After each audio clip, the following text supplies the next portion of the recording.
मंगल मध्यानि मंगलांतानि ही शास्त्राणि प्रथन्ते। कार्यक्रम की निर्विघ्न समाप्ति हेतु मैं अपनी कनिष्ठा नूर को आमंत्रित करती हूँ कि वह आए और मंगलाचरण का पाठ करें।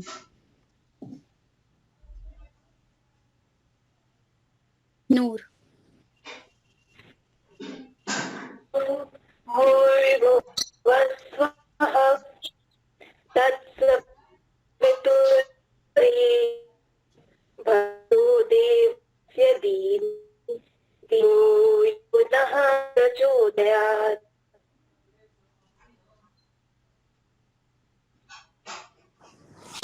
धन्यवाद नूर। अब मैं प्रोफेसर मनीला रोहतगी महोदया से अनुरोध करती हूँ कि वह आए और हमारे समक्ष वक्ता का परिचय प्रस्तुत करें। जी, धन्यवाद अनामिका। हमारी वक्ता डॉक्टर निधि वेदरत्न जी का परिचय बहुत मनमोहक है। मैं उनके बारे में कुछ संक्षिप्त परिचय आपके सामने रखने जा रही हूँ। फर्रुखाबाद के कायमगंज क्षेत्र में जन्मी, गुरुकुलीय परिवेश में शिक्षित डॉक्टर निधि वेदरत्न जी की संपूर्ण शिक्षा आध्यात्मिक नगरी वाराणसी के पाणिनि कन्या गुरुकुल में वेद विदुषी डॉक्टर प्रज्ञा देवी जी तथा पंडिता मेधा देवी जी के संरक्षण में हुई। आप स्वयं भी व्याकरण व वेद ज्ञाता हैं। आपको संपूर्ण व्याकरण महाभाष्य अध्ययन के क्रम में व्याकरण सूर्या व निरुक्त के अध्ययन क्रम में वेद रत्न की उपाधि से सम्मानित किया गया है। आप वर्तमान समय में शिक्षा निदेशालय में सर्वकारीय सेवा में कार्यरत रहते हुए भी आर्ष ग्रंथों का अध्ययन व अध्यापन कराती रहती हैं। आपने माहेश्वर स्वर तंत्री ग्रंथ की रचना भी की है, जो विद्यार्थियों के लिए अत्यंत उपादेय है। कर्मकांडीय गतिविधियों में 16 संस्कारों को संपन्न कराने में आप निष्णात हैं। इंद्रप्रस्थ अध्ययन केंद्र की मातृशक्ति गतिविधि के इस मंच पर ऐसी विदुषी वेद ज्ञाता सम्मानीय डॉक्टर निधि वेदरत्न जी का वक्तव्य सुनने के लिए हम सब जुड़े हैं। तो महोदया, मैं आपका स्वागत करती हूँ। धन्यवाद धन्यवाद। धन्यवाद महोदये।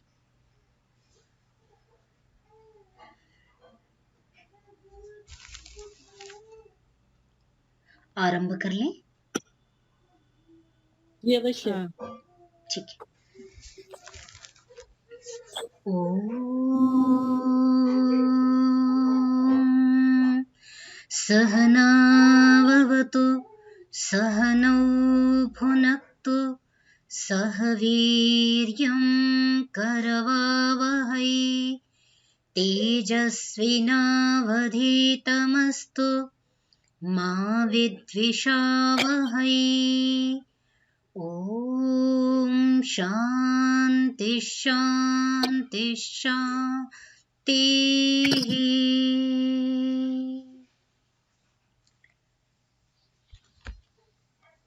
इंद्रप्रस्थ अध्ययन केंद्र का यह सम्मानित मंच, जहां पर सभी मेरी प्रबुद्ध विदुषी बहनें उपस्थित हैं, यहाँ पर उपस्थित गतिविधि प्रमुख आदरणीय सुनीता राजीव जी, मातृशक्ति प्रमुख हमारी आदरणीय मनीला रोहतगी जी, संचालन कर रही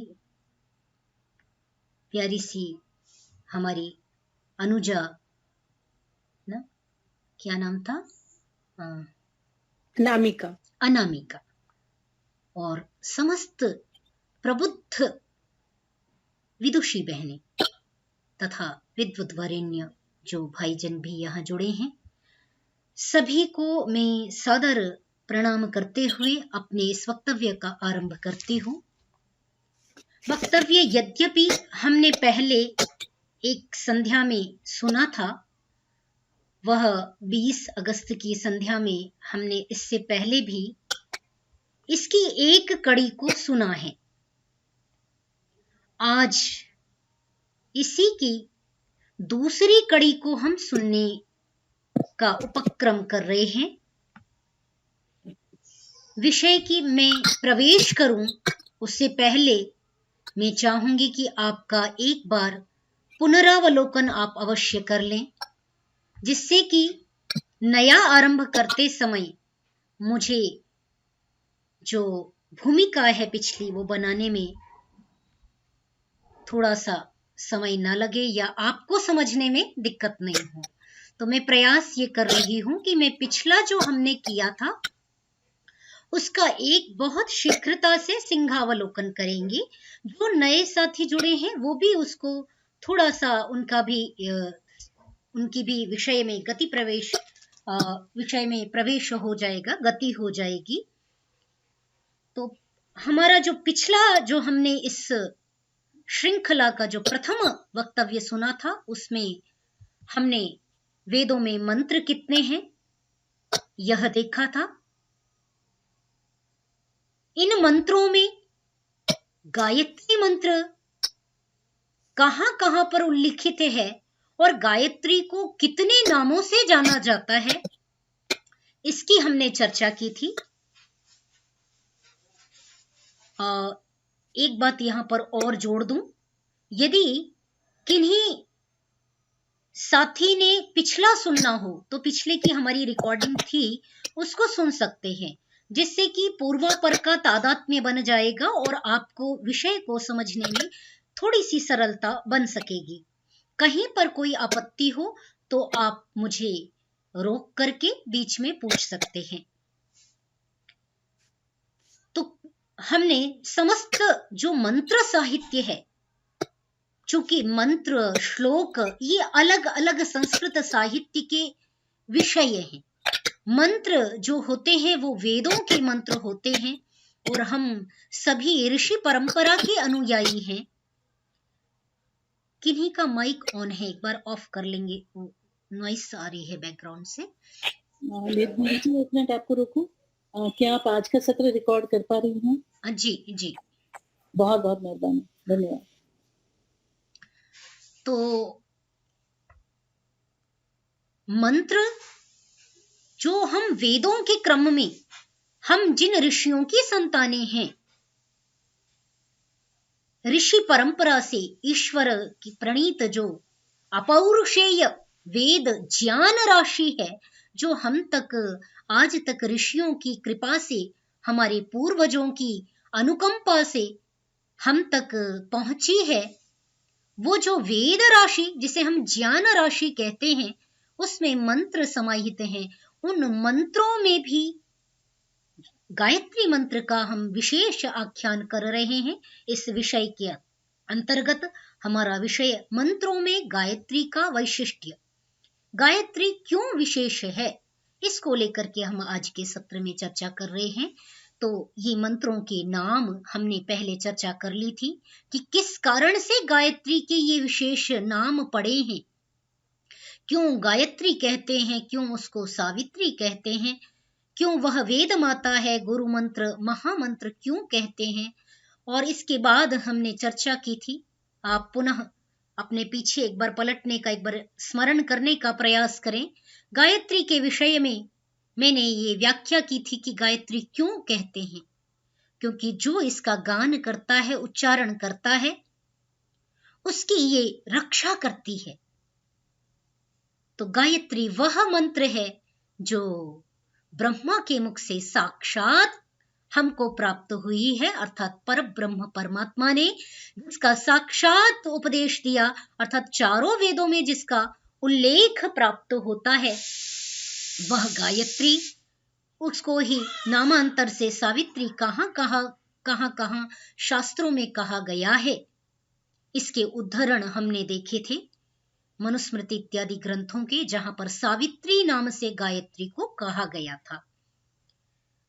महामंत्र कहां कहा गया और वेदों में कहां कहां पर इस महामंत्र का उल्लेख है। महामंत्र क्यों कहा गया, क्योंकि एक मंत्र गायत्री मंत्र ही ऐसा है जो वेद में 6 बार ना 6 बार इस मंत्र का उल्लेख आया है। और ये चारों वेदों में, 3 वेदों में तो साक्षात उपलब्ध होता है। ऋग्वेद में 1 बार, यजुर्वेद में 3 बार, बल्कि 4 बार, है ना, 4 बार उपलब्ध होता है। 1 बार व्याहृति के साथ में, और वैसे 3 बार बिना व्याहृति के साथ में, माने तत्सवितुर वरेण्यम से 3 बार उपलब्ध होता है। सामवेद में इसी प्रकार उत्तरार्चिक में प्राप्त होता है। और अथर्ववेद में भी मैंने चर्चा की थी कि ये स्तुता मया वरदा वेद माता के नाम से वहां पर भी उपलब्ध है। ये इसकी हमने विस्तार से फिर यहाँ दर्शन किया था कि किस प्रकार वेद माता जो नाम है गायत्री का, उससे किस किस प्रकार की प्राप्ति, आयु प्राणम प्रजाम पशुम कीर्तिम द्रविणम ब्रह्म वर्चसम, इन सब की प्राप्ति के विषय में वेद माता जो गायत्री है उसके विषय में हमने यहाँ पर चर्चा की थी। और गायत्री का तो उल्लेख देख ही लिया। इसके जप की बात भी मैंने अत्यंत विस्तार से वहां पर की थी। जप में आपको स्मरण होगा, हमने सामान्य जप, उपांशु जप और मानस जप के रूप में इसकी चर्चा की थी। सामान्य जो मुख से बोले जाने वाला जो जप है, उपांशु जो मुख के अंदर तो जपा जा रहा हो परंतु मुख की आकृति इत्यादि से यह आभास हो जाता हो कि यह इस प्रकार की आकृति से कि वह ओम जपा जा रहा है या गायत्री जपी जा रही है, ये बोध होता हो। और मानसिक जप जो है वह सब जपों में उत्तम, मन में केवल शब्द के भेद को समाप्त करते हुए शब्दार्थ की जो तृतीय स्थिति है, शब्दार्थ संबंध, जहां अर्थ, शब्द के अर्थ का प्रकाश, वह जो स्थिति है उसका दर्शन मानसिक स्थिति में होता है। यह हमने जप, गायत्री जप के विषय में हमने समझा था। ये बीच में स्लाइड इधर उधर हो गई। ये गुरु मंत्र भी पहले आ जाएगा। गुरु मंत्र का उच्चारण, गुरु मंत्र कैसे इसको कहा गया, तो मैंने वेदारंभ की चर्चा की थी। वेदारंभ संस्कार में गुरु सर्वप्रथम जब शिक्षा देता है छात्र को, तो प्रथम शिक्षा देते समय जो सर्वप्रथम जो शिक्षा का मंत्र देता है, शिक्षा की जो वर्णमाला प्रथम स्तर पर आचार्य गुरु जो अपने विद्यार्थी को देता है, जब आचार्य विद्यार्थी को 3 रात्रि पर्यंत गर्भ में रखने का आचरण करता है, उसको अपना अंतेवासी बना लेता है और उसको उसका पालन पोषण, उसका सर्वथा नवजीवन, नवजन्म देने की संकल्पना कर लेता है। क्योंकि एक जन्म तो माता देती है और दूसरा जन्म आचार्य देता है, तो इसीलिए उसको विद्या योनि संबंधेभ्यो वुई कह करके महर्षि पाणिनि अपने शास्त्र में बड़ी उत्तमता के साथ विद्या जन्म को और योनि जन्म, जो माता का जन्म, माता की योनि से जो जन्म हुआ, वो दोनों को स्वीकारते हैं। गुरु से जो जन्म प्राप्त करता है उससे बालक का इहलोक और परलोक दोनों संवरता है। वहां पर सर्वप्रथम आचार्य जिसकी शिक्षा देता है, गुरु का जो प्रथम उपदेश होता है वो गुरु मंत्र होता है। और वह गुरु मंत्र इस प्रकार आचार्य देता है जिसकी शिक्षा, जिसकी चर्चा हम पिछले अपने चर्चा क्रम में कर आए हैं। आज की चर्चा हम यहां से आगे की आरंभ करेंगे। इतना तक संभवतः आप सभी को स्पष्ट होगा। आपकी अनुमति हो तो मैं इससे आगे बढ़ूं? जी बिल्कुल। ठीक है। तो इस पूर्व पीठिका का जब हम आधार बना करके आगे बढ़ते हैं तो गायत्री जो लगभग हमारे परिवारों में जो भी भारतीयता का अपने अंदर थोड़ा बहुत भी अस्तित्व संभाले हुए है, भारतीयता का आदर करते हैं, वो माता पिता अपनी संतानों को गायत्री की शिक्षा अवश्य देते हैं। चाहे वे संस्कृत पढ़ाएं न पढ़ाएं, वे कहीं भी रखें, कुछ भी सिखाएं, परंतु यदि भारतीयता का लेश मात्र भी परिवार में आचरण होता है तो वे माता पिता अपनी संतानों को गायत्री का उपदेश देते हैं, सिखाते हैं। गायत्री मंत्र लगभग सभी को स्मरण होता है और हम उसका उच्चारण ओम के साथ आरंभ करते हैं। जैसा हमने पिछली चर्चा में यह स्थापना की थी कि गायत्री का देवता सविता है। अब आज की चर्चा जो आरंभ हो रही है उसमें हम अर्थ की ओर प्रस्थान कर रहे हैं। तो गायत्री का जो उपदेश माता पिता ने भी दिया और सामान्य बच्चों को भी जो स्मरण है उसकी चर्चा आरंभ कर रहे हैं। जो बच्चे बोलते हैं तो कहां से बोलते हैं? ओम भूर्भुवः स्वः तत्सवितुर्वरेण्यं भर्गो देवस्य धीमहि धियो यो नः प्रचोदयात्। ये गायत्री 3 चरण वाली गायत्री है। सर्वप्रथम इसमें ओम का उच्चारण किया जाता है। इस संपूर्ण व्याख्यान के क्रम में आप बहुत सारी बातें सुनेंगे, क्योंकि समय को भी मैं देखूंगी और समय में आज ये समाप्त हो जाए इसके लिए थोड़ा सा मैं शीघ्रता से भी बढ़ूंगी। तो ओम शब्द सर्वप्रथम इसमें लिया जाता है, बोला जाता है। वह जो ओम है वह किस प्रकार जाना जाए तो उसका संक्षिप्त चिंतन मैंने यहां पर दिया है। हाँ, आप यदि कुछ भी कहेंगे तो मैं सुन पाऊंगी। किन्हीं ने हाथ उठाया हुआ है, एक बार सूचित करें, कुछ कहना चाहते हैं क्या? दीदी जी, प्रश्न हम अंत में ले लेंगे ताकि धारा प्रवाह हम जो सुनना चाहते हैं सुने। ठीक है, तो अच्छा रहेगा। ठीक है, तो ओम जो पद है, वस्तुतः यह ओम समस्त ब्रह्मांड में व्याप्त वह सत्ता है। ओम यह वह पद है जो समस्त वेदों का सार है, समस्त उपनिषदों का सार है, समस्त संस्कृत वांग्मय का सार है, समस्त वैदिक वांग्मय का सार है। यह ओम पद वह है। दर्शन ग्रंथ में इसकी जब चर्चा करते हैं तो कहते हैं तस्य वाचकः प्रणवः, उसका वाचक कोई नाम है तो वह प्रणव है, ओम है।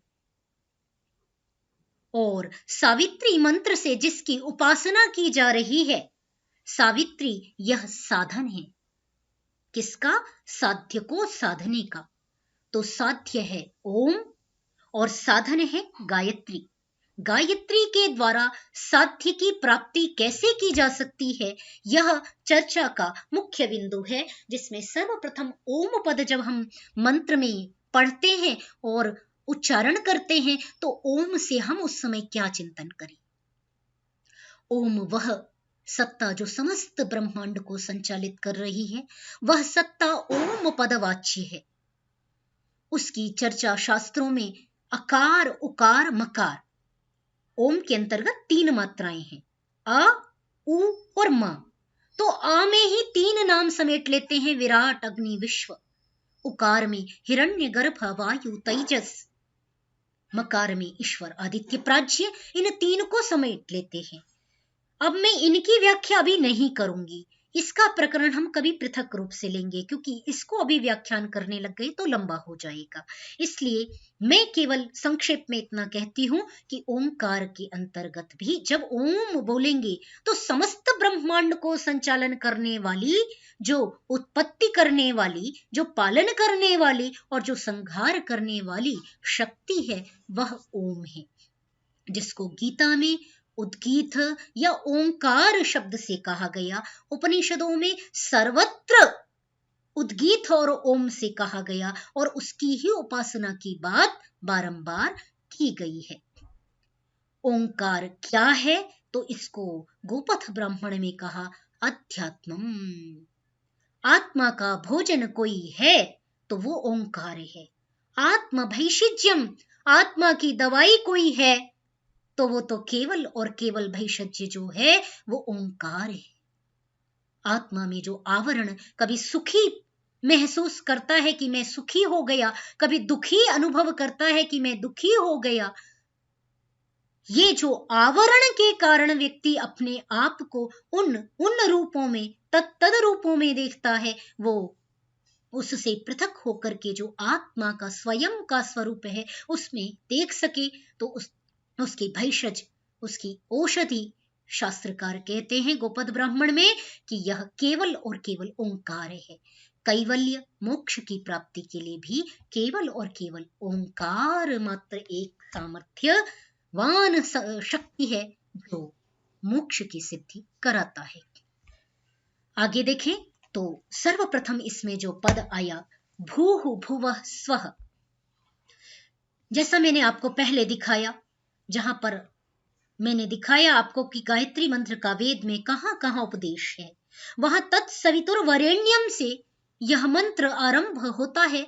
जो ऊपर के 3 पद हैं भूः भुवः स्वः, ये महाव्याहृतियां कही जाती हैं। परमात्मा का विशेष रूप से समस्त ब्रह्मांड को विशेष रूप से समझने के लिए भूः भुवः स्वः, इन 3 महाव्याहृतियों की चर्चा ब्राह्मण ग्रंथों में आई है। मंत्र का अर्थ शब्दशः समझें तो भूः कहते हैं प्राणों का प्राण, प्राणों का भी जो प्राण है। भुवः दुख विनाशक है, स्वः सुख का स्वरूप है, सुख का अगाध भंडार है। परंतु शास्त्रीय दर्शन में यदि इस भूः भुवः स्वः को समझेंगे तो भूः भवति इति भूः, जो केवल भू है, जो केवल सत्ता मात्र है, वो भवति इति भूः, वो होती है केवल, वो सत्ता प्रकृति भूः से कही गई। जब दर्शन पक्ष में इसका केवल आख्यान कर रही हूं, तब दर्शन पक्ष में सामान्य विद्यार्थियों को समझाने के लिए तो प्राणों का प्राण दुख विनाशक सुख स्वरूप इस रूप में समझाएंगे। परंतु जब आप दर्शन पक्ष में इसका आख्यान करेंगे तो भूः अर्थात प्रकृति, भुवः जो होना भी है और गतिशीलता भी है, अर्थात सत भुवः जो क्या है, जो हुआ भी और गतिशीलता भी रखता है, वह सत चित जीवात्मा है। सत्ता वाला भी है और गतिशील भी है। स्वः जिसके पास आनंद का अगाध भंडार है, जिसका अभाव जीवात्मा के पास है, वो सुख स्वरूप परमात्मा सत चित आनंद स्वरूप है। वह सच्चिदानंद स्वरूप स्वः के द्वारा कहा जाता है। वह भूः भुवः स्वः, जीवात्मा को भुवः से स्वः तक की यात्रा करनी होती है, जो इस मंत्र में बड़े सारभूत से उसके अंदर छिपाया गया है। भूः भुवः स्वः इस महाव्याहृति का विशेष अर्थ क्या है, हम इस मंत्र को एक बार समझ ले, उसके बाद में महाव्याहृति क्यों जोड़ी गई इसको भी स्पष्ट कर देती हूं। तो अर्थ शब्दशः जब हम देख रहे हैं तो सवितुः, सविता इस मंत्र का प्रतिपादक, जिसे हम कहते हैं कि देवता है, प्रतिपाद्य विषय है।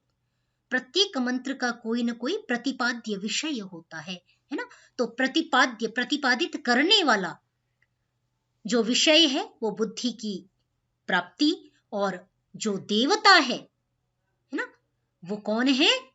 सविता है, अर्थात सर्वार्थ प्रसविता, समस्त ऐश्वर्यों को देने वाला सवितुः।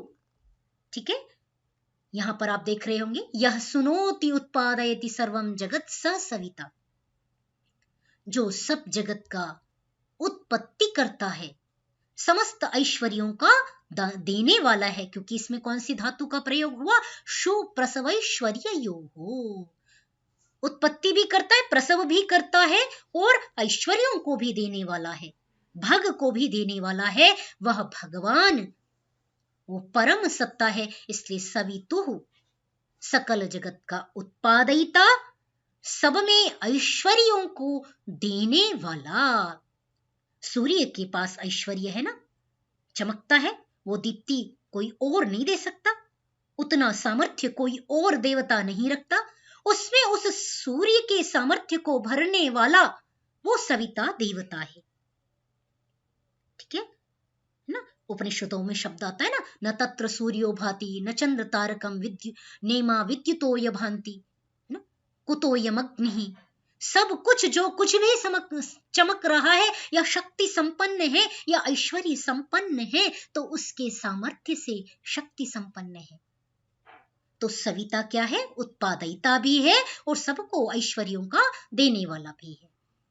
तो वो सत्य हो चाहे चेतन हो, प्रकृति हो या जो जीवात्मा है, उनको भी ऐश्वर्यों का देने वाला वह परमात्मा है। वह वरेण्यम, वरण करने योग्य है, भर्गः शुद्ध स्वरूप है, देवस्य दिव्य शक्ति, दिव्य स्वरूप है।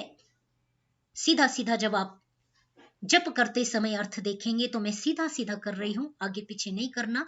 तो ऐसे ही करें कि सविता समस्त जगत का उत्पादयिता, स्वीकार करने योग्य है, वरेण्य है, उससे ज्यादा वर्ण करने योग्य है ना, वर्ण करना, स्वीकारने योग्य कोई नहीं है। क्यों? क्योंकि कहा भर्गः, वह शुद्ध स्वरूप है, वह भजन करने के योग्य है, उससे ज्यादा भजन करने योग्य कोई नहीं है। और वह पाप भंजक है, पापों को नष्ट कर देने वाला है, इसलिए वह भर्गः है। वह देवस्य है, दिव्य शक्तियों से संपन्न है।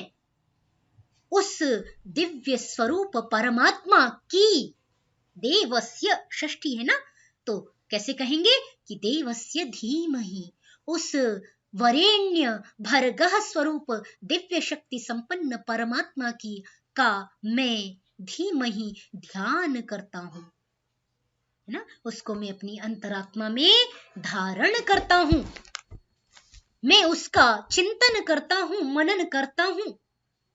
धियः, वह मेरी बुद्धियों को, वह मेरी धियः बुद्धियों को सन्मार्ग में प्रेरित करे। मेरी अभ्युदय प्राप्त करने की बुद्धि है या मेरी निःश्रेयस को प्राप्त करने की बुद्धि है। बुद्धि तो दो प्रकार से, केवल मैंने अभ्युदय और अभ्युदय मांगा, इष्ट की प्राप्ति के लिए इच्छा की कि मुझे ऐश्वर्य प्राप्त हो जाए, तो केवल ऐश्वर्य भी निरर्थक है जब तक उनका उपयोग करने की क्षमता, सामर्थ्य और परमात्मा के प्रति कृतज्ञता का भाव नहीं होगा, तो हम केवल भोक्ता हो जाएंगे। और जब केवल भोक्ता होंगे तो हम पदार्थों को नहीं भोगेंगे, पदार्थ मेरी इंद्रियों का उपभोग कर लेंगे। अतः बुद्धियः, धियः पद का प्रयोग किया, एक वचन धीहि का प्रयोग नहीं किया। धियः बहुवचन का प्रयोग इसीलिए किया कि अभ्युदय को साधने वाली, ऐश्वर्य को देने वाली जो बुद्धि है परमात्मन, उसके प्रति भी मेरा मार्ग प्रशस्त करें, और निःश्रेयस को प्रदान करने वाली जो बुद्धि है उसके लिए भी मेरा मार्ग प्रशस्त करें। आगे कहा, यह नः प्रचोदयात् धियः, यह जो मेरी, धियः जो मेरी बुद्धि है, उनको नः हमारी जो बुद्धि है हे परमात्मन, प्रचोदयात उनको सन्मार्ग में, चोद प्रेरणे धातु है हमारी धातु पाठ में, तो चोदयति प्रेरित करता है, कहाँ? सन्मार्ग में प्रेरित कर देवे, लगा देवे। इस प्रकार परमात्मा से प्रार्थना करते हुए साधक बारंबार यह स्तुति करता है, प्रार्थना करता है, हे परमात्मन, यदि मेरी बुद्धि में स्थिरता आ गई, एकाग्रता आ गई, तो मैं ज्ञान, कर्म, उपासना, जो इस गायत्री मंत्र का लक्ष्य है, जो इस गायत्री मंत्र का साध्य है, समस्त सांसारिक जो पदार्थ हैं उनका ज्ञान करते हुए उनका सही उपयोग करने का सामर्थ्य, अर्थात मेरा कर्म उस प्रकार का हो सके, और उस कर्म के बाद उपासना जो तीसरी सीढ़ी है,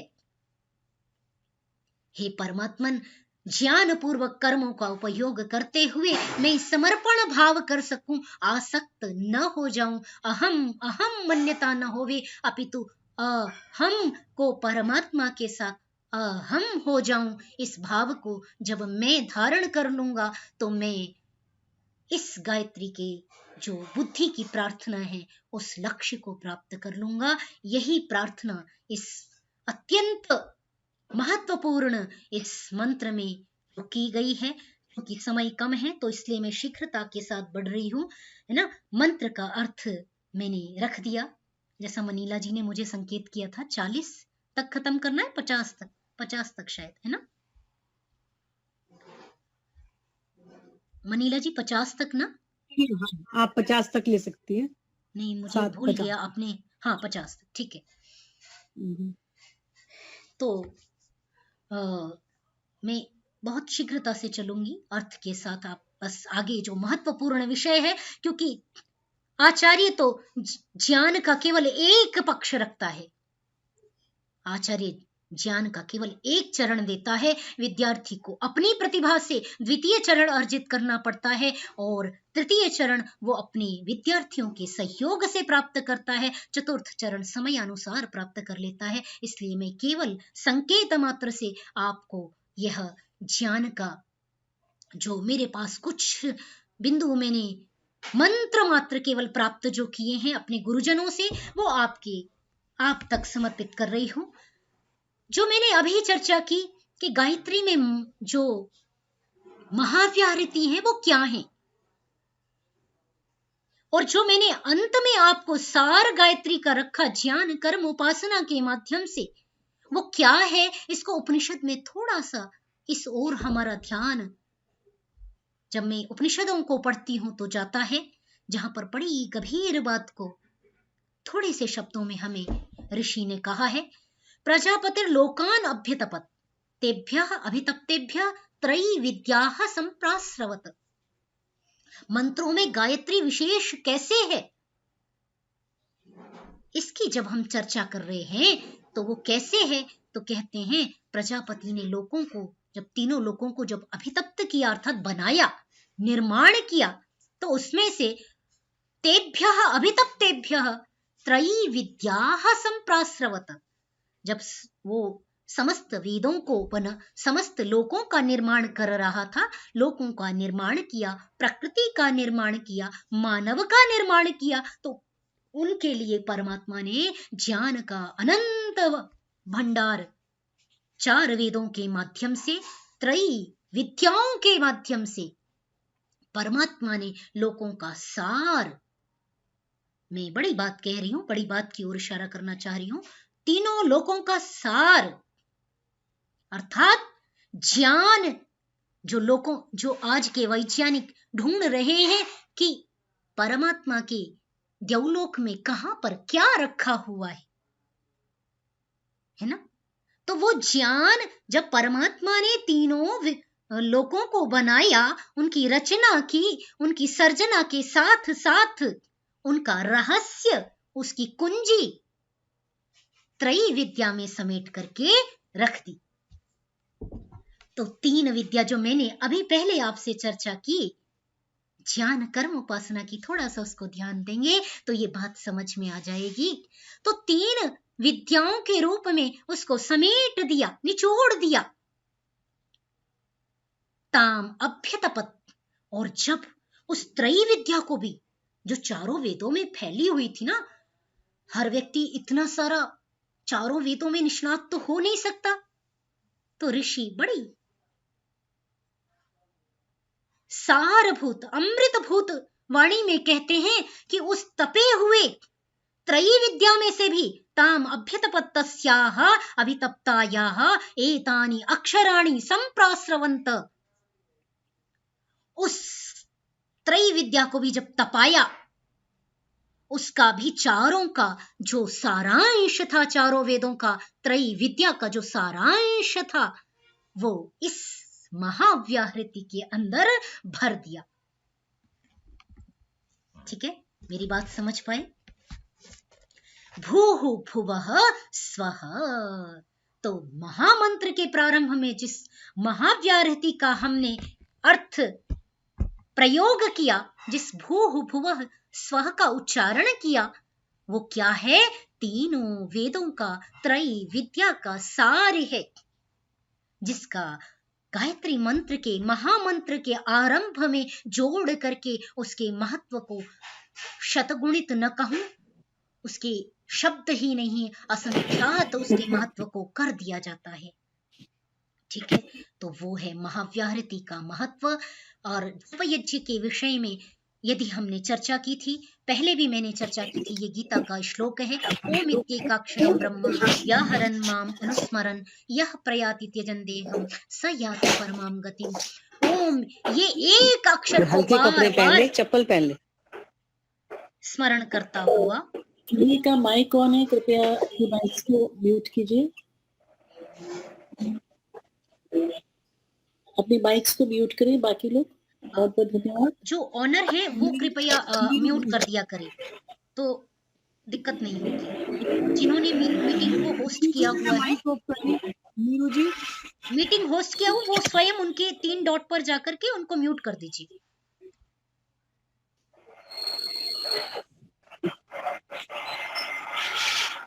नीरू मदान जी, आपका माइक ऑन है। नीरू मदान जी, नीरू मदान जी कृपया अपना माइक ऑफ कीजिए। धन्यवाद जी।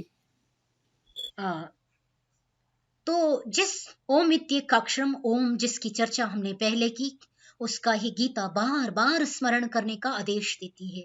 श्रीमद् भगवत गीता में भगवान श्री कृष्ण कहते हैं, यदि कुछ भी स्मरण करने योग्य है तो वो 8वें अध्याय का ये श्लोक है, ओम इत्येकाक्षरम ब्रह्म व्याहरन् माम अनुस्मरन्।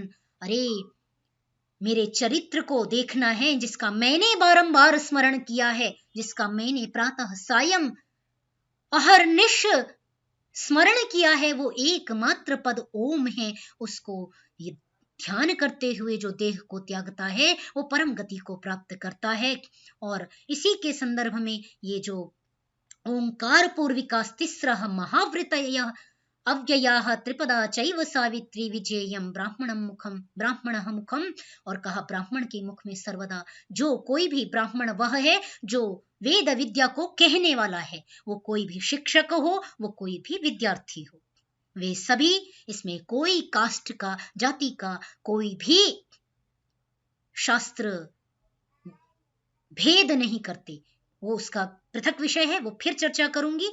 अभी देखें तो त्रिपदा चैव सावित्री, सावित्री को किस प्रकार जप करे, तो कहा ओंकार के साथ में, 3 महाव्याहृतियों के साथ में, गायत्री को सर्वदा ब्राह्मण को अपने मुख में जपते रहना चाहिए। एतम एतद अक्षरम, अक्षर कौन सा? ओम। और एताम च, वो कौन है? 3 महाव्याहृतियां, इनके साथ वेदविद विप्र सर्वदा यदि इनको जपता है संध्या में प्रातः सायं, तो वेद के पुण्य से वह लाभान्वित हो जाता है। और इतना ही नहीं कहा, शास्त्रकार ने बड़ी बात कह दी कि ये तो बहुत बड़ा रहस्य है, जिसको मनुस्मृति, मनु महाराज मनुस्मृति में बड़े रहस्य को उद्घाटित करते हुए कहते हैं कि इस त्रिक के साथ में जो त्रिक की चर्चा मैंने की, भूर्भुवः स्वः ओम के साथ में, जो इस प्रकार गायत्री को 1 मास तक निरंतर जपता है प्रातः और सायं, वह पापों की वासना से उसी प्रकार दूर हो जाता है जैसे सांप केचुल से दूर हो जाता है। बड़ी रहस्य की बात है, बस साधना तप करने की आवश्यकता है।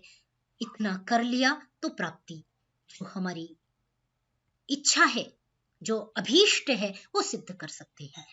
आगे भी बहुत सुंदर सुंदर श्लोक हैं। समय को मैं देख रही हूं कम है, तो मैं इसको अभी नहीं लूंगी क्योंकि ये प्रमाण ही केवल है, इसलिए आगे बढ़ती हूँ। उपासना का तृतीय स्तर ये बहुत गंभीर स्तर है, जिसकी चर्चा गोपथ ब्राह्मण में बड़े विस्तार से आई है। जो 24 अक्षर वाली जो गायत्री है ना, मैंने पिछली सत्र में इसकी चर्चा की थी कि निश्रित गायत्री है, क्योंकि यहाँ पर हम 23 अक्षर हमको इस गायत्री में उपलब्ध होते हैं।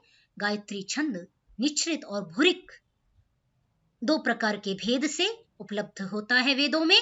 निश्रित 1 अक्षर कम के साथ, भुरिक 1 अक्षर ज्यादा के साथ में, तो उसको निश्रित और भुरिक गायत्री कहते हैं। तो ये जो गायत्री है वो निश्रित गायत्री है। इसमें जो 24 अक्षर वाली ये जो गायत्री है, इसमें प्रत्येक पद में दर्शन कैसे करे, इसका बहुत विस्तृत गंभीर अध्ययन गोपथ ब्राह्मण में वर्णित है।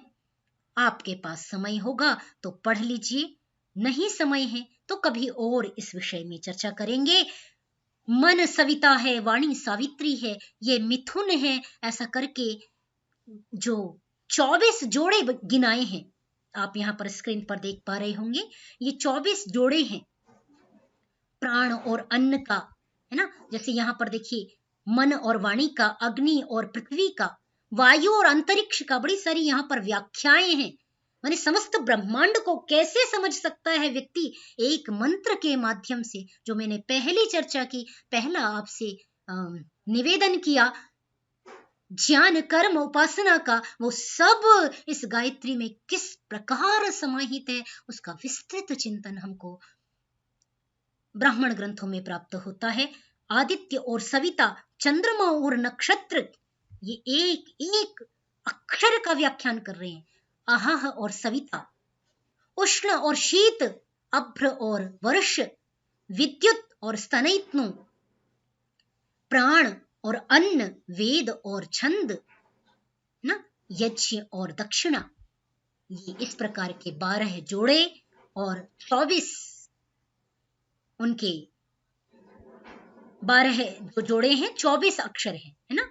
तो 24 जो शब्द हैं उसके 12 जोड़े बनाए, और बड़ा गंभीर जब इसमें प्रवेश करेंगे तब उसके एक एक चरण की भी केवल तत्सवितुर्वरेण्यम से ऋग्वेद को समझे, ऋग्वेद में जो ज्ञान है उसको समझे, ज्ञान से किस किस को समझे, इसका विस्तृत चिंतन भी गोपद ब्राह्मण के पूर्व भाग में कंडिका 33 में उपलब्ध होता है।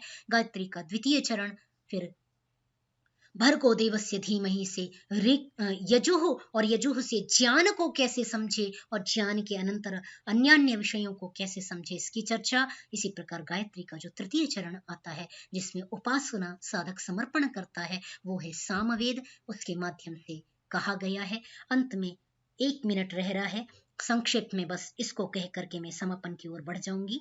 गायत्री लोक में जो गायत्री के विषय में भ्रम है वो है कि गायत्री की क्या मूर्ति बना करके हमें उसकी उपासना करनी चाहिए।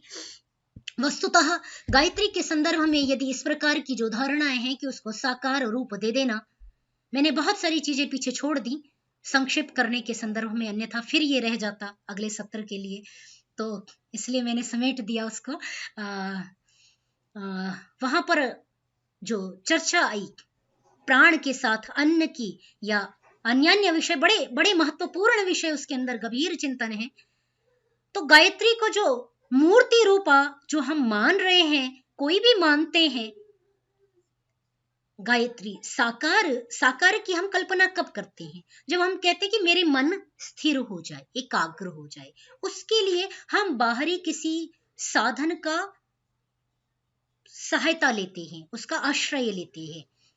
परंतु गायत्री मंत्र वेदों में महामंत्र के रूप में इस प्रकार व्याख्याने हैं, उसका कोई स्वरूप गायत्री देवी या गायत्री माता के रूप में वर्णित नहीं है। उसको कोई एक ऐसा समाज में प्रचलन में है कि वो उसको एक रूप दे देते हैं, माता का रूप या किसी वो उनके जो आराध्य हुए उनका रूप। तो उस रूप में न उपासना करके अपने हृदय मंदिर के अंदर अंतःकरण जो मन है, जिसके साथ वाणी को जोड़ना है, जो गायत्री का प्रथम चरण मैंने आपके साथ चर्चा की, मन और वाणी का जो पहला जोड़ा है, उसके साथ गायत्री को जोड़ करके देखिए।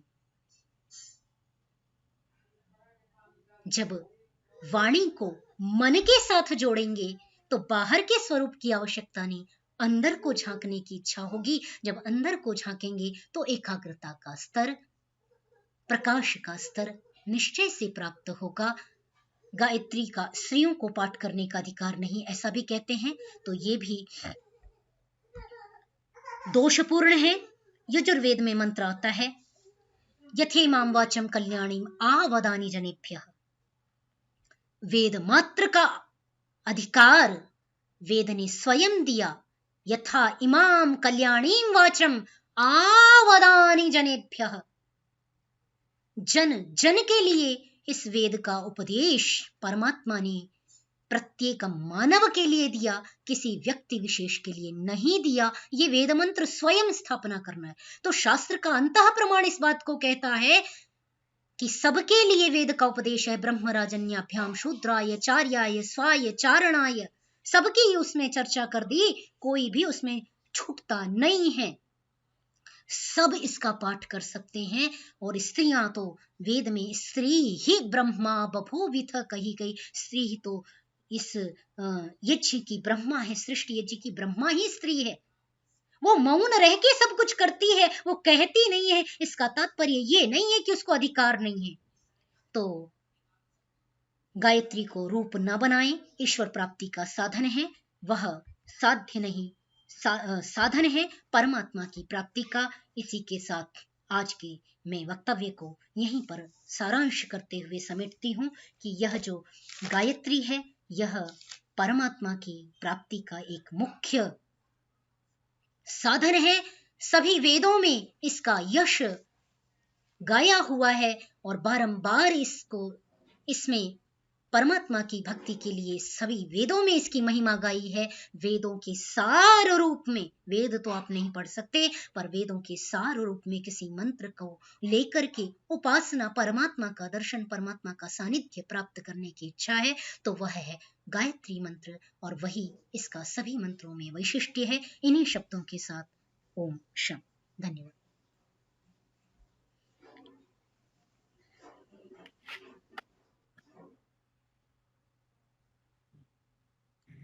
मातृशक्ति की ओर से मैं डॉक्टर निधि वेदरन महोदया का भूयो भूयो धन्यवाद महोदया।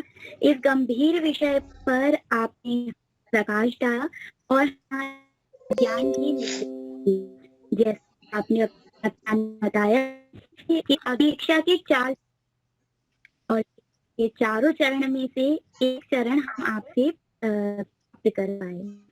आपने बताया कि आर्या पादम शिष्य सुमेध्य पादम सा ब्रह्मचार्य पादम क्रम। उसी के लिए महोदया का बहुत बहुत धन्यवाद।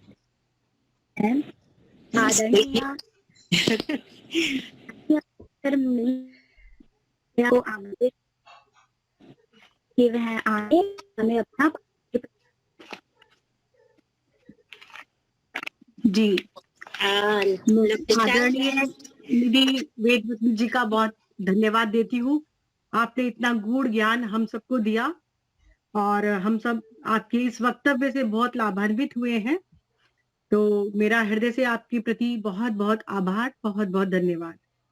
हमारे बीच में हमारे आदरणीय भाई साहब, आदरणीय अजय जी भाई साहब भी मौजूद हैं। तो मेरा आपसे विनम्र निवेदन है कि आप हमारे पाथी प्रदान करें। जी भाई साहब। भाई साहब शायद एग्जिट करके मैं देख नहीं पा रही हूँ उनको पूरे समय के। जी